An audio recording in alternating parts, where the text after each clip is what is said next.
नमस्कार मंडळी, कसे आहात? अमेरिकेतील लॉस एंजलिस इथे लागलेल्या आगीबद्दल सगळ्यांनाच माहिती आहे किती नुकसान होत आहे लोकांचं. आणि तुमच्या सगळ्यांचे मला मेसेजेस येत होते की ताई तू तिथून लांब आहेस का, तू कुठे राहते नक्की, तू सुखरूप आहात का, तुम्ही सगळेजण काळजी घ्या. सो हे तुमच्या सगळ्यांचे मेसेजेस बघून मला खूप छान वाटलं. आम्ही परदेशात आहोत पण तुम्ही इतक्या आपुलकीने आमची चौकशी करतायत हे बघून की आमच्यासोबत तुम्ही आहात आणि एकटे नाही आहात आम्ही, याची जाणीव झाली.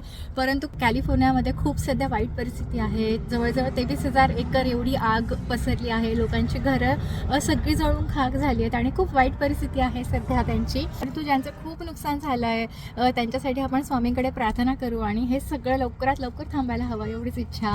हे सगळं वेस्ट कोस्टला होतं आहे, कॅलिफोर्नियाला. आम्ही राहतो ईस्ट कोस्टला. जसं तुम्हाला दिसेल स्नो पडतोय. आमच्याकडे सध्या खूप गारठा आहे, स्नो पडतोय. तरी आम्ही लांब आहोत, आम्हाला इथे काहीही धोका नाही आहे. आम्ही सगळे स्वतःची काळजी घेतोय. परंतु ज्यांचं खूप नुकसान झालं आहे त्यांच्याकरता आपण प्रार्थना करूया आणि हे सगळं लवकरात लवकर थांबू देत एवढीच प्रार्थना देवाकडे करू. आणि तुम्ही सगळे जे आमच्याबद्दल काळजी घेताय, सगळे प्रेमाचे मेसेजेस पाठवता त्याबद्दल खरोखर धन्यवाद. आणि असंच तुमचं प्रेम आमच्यावर राहू द्या.